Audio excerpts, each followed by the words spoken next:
قصة قضية فلسطين.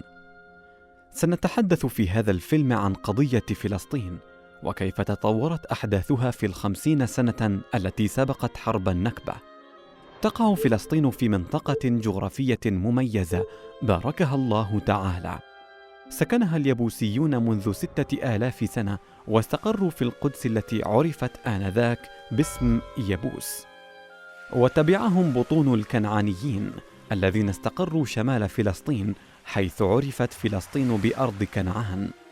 أما اسم فلسطين فقد جاء على الأغلب من قبائل بلستيا الذين دخلوا البلاد عبر البحر واندمجوا مع أهلها فأصبحت تعرف باسم فلسطين. تناوب على حكم فلسطين الكثير من الأقوام،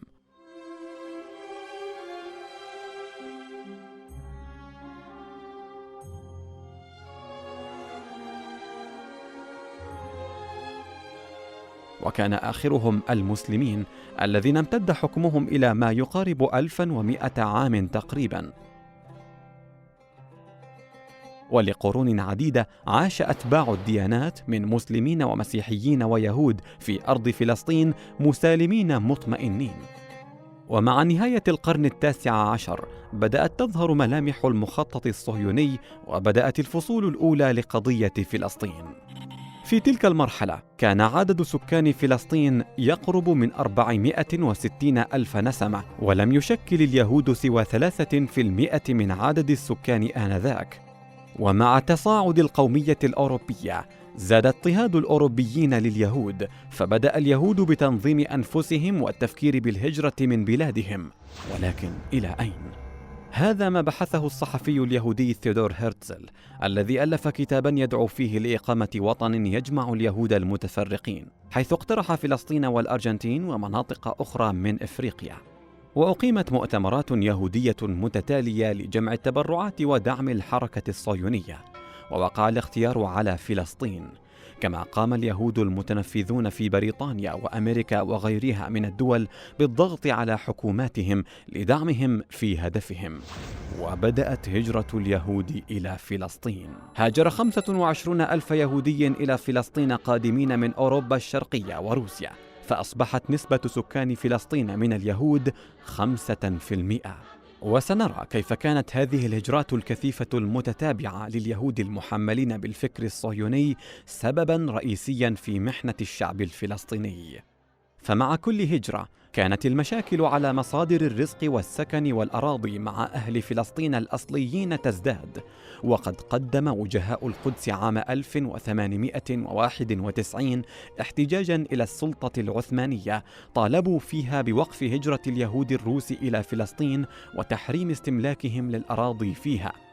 لكن هجرة اليهود لم تتوقف، وهاجر 40 ألف يهودي إلى فلسطين، فزادت نسبة سكانها من اليهود إلى 8%. مع ضعف الدولة العثمانية وانتهاء الحرب العالمية الأولى تقاسمت بريطانيا وفرنسا بلاد الشام حسب اتفاقية سايكس بيكو، ثم سيطرت بريطانيا على فلسطين بموجب اتفاقية سان ريمو، ووافقت على تطبيق وعد بلفور. فما هو وعد بلفور؟ في عام 1917 أعطت بريطانيا وعداً سرياً لليهود يقتضي مساعدتهم على إقامة وطن قومي لهم في فلسطين وتسهيل الهجرات الكبيرة وتملكهم للأراضي فيها. كما حظي هذا الوعد بتأييد الحكومة الأمريكية، وكان لهذا الوعد أثر قوي على القضية الفلسطينية. ثم وصلت الموجة الثالثة من المهاجرين إلى فلسطين، فزادت نسبة اليهود إلى 12%. بالرغم من ذلك إلا أن نسبة امتلاكهم للأراضي لم تزد عن 3%. مع هذه التطورات تغيرت تركيبة السكان في فلسطين، وتفاقمت المشكلة بين العرب واليهود، فعقدت 7 مؤتمرات فلسطينية كبيرة لرفض وعد بلفور، واندلعت أول انتفاضة فلسطينية. ثم شهدت يافا اضطرابات كبيرة، وعقد مجلس في نابلس يدعو إلى المقاطعة الاقتصادية مع الصهاينة، وتأسس المجلس الإسلامي الأعلى بقيادة الحاج أمين الحسيني. وفي المقابل تأسست الهاغانا كمنظمة عسكرية صهيونية، مع أنها كانت سرية وغير مشروعة، إلا أن الانتداب البريطاني ساعدها وغض الطرف عن نشاطاتها، بينما لاحق البريطانيون أي عربي يخبئ سلاحا في بيته. وتوالت هجرات اليهود من بولندا وروسيا وألمانيا وغيرها بشكل كبير، فوصلت نسبة اليهود إلى 17%. وحدثت اضطرابات دموية حول حائط البراق، واتسعت دائرة المشاركة الشعبية في المظاهرات، حيث خرجت مظاهرة القدس الكبرى عام 1933، وبعدها بعامين استشهد الشيخ المجاهد عز الدين القسام ورفاقه في معركة يعبد، وهم يقاتلون جيش الاحتلال البريطاني. ثم وصلت دفعة أخرى من المهاجرين اليهود، شملت حوالي 250,000 يهودي، فوصلت نسبة اليهود في فلسطين إلى 30%. الثورة الفلسطينية الكبرى. اندلعت الثورة الفلسطينية الكبرى ضد البريطانيين والعصابات اليهودية في كل أنحاء فلسطين، وكانت هذه الثورة أعم وأكبر من سابقاتها، وبدأت بإضرابنا عن العمل لمدة 6 أشهر.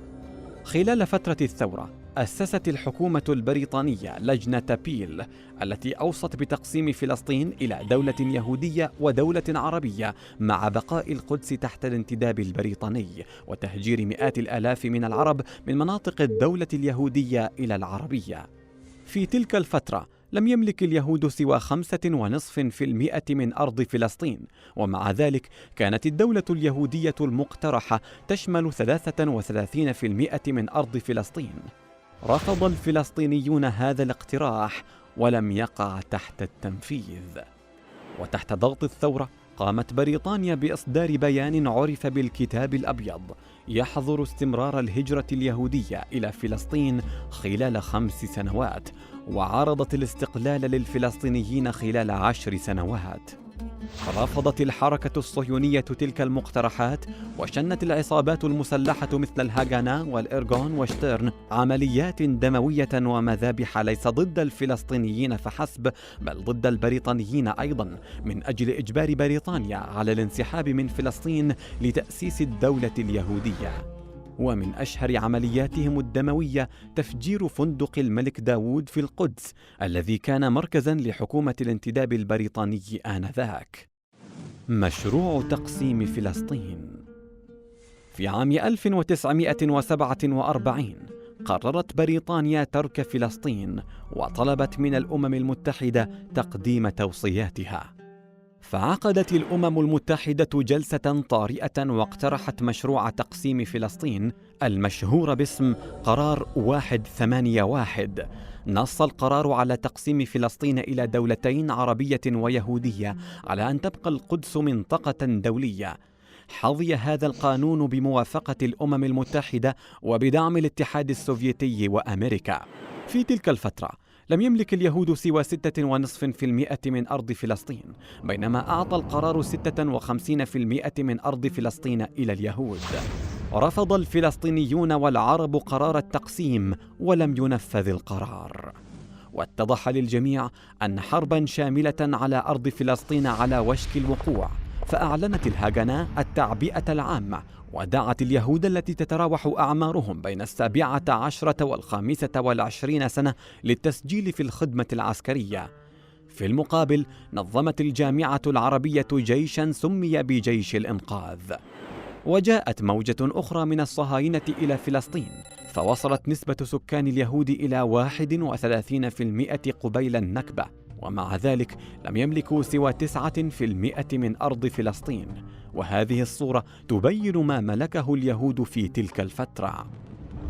في عام 1948 انسحبت بريطانيا من فلسطين، واندلعت الحرب بين الجيوش العربية وبين اليهود، وانتهت الحرب بفوز اليهود واحتلالهم ل78% من أرض فلسطين وإقامة دولة إسرائيل عليها، واعترفت بها أمريكا فوراً. وفي السنة التالية انضمت إسرائيل إلى الأمم المتحدة كدولة معترف بها عالمياً.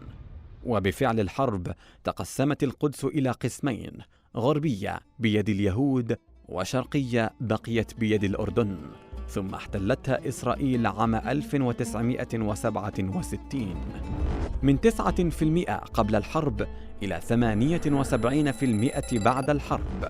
هذه هي نكبة 48. إذا أردنا أن نلخص سبب نشوء القضية الفلسطينية، فالمشكلة الرئيسية هي الهجرة الكثيفة لليهود المحملين بالفكر الصهيوني القائم على أن أرض فلسطين لهم وحدهم، وعليهم أن يقيموا عليها دولتهم بأي وسيلة كانت، وبلا اهتمام لمصير الشعب الأصلي في فلسطين.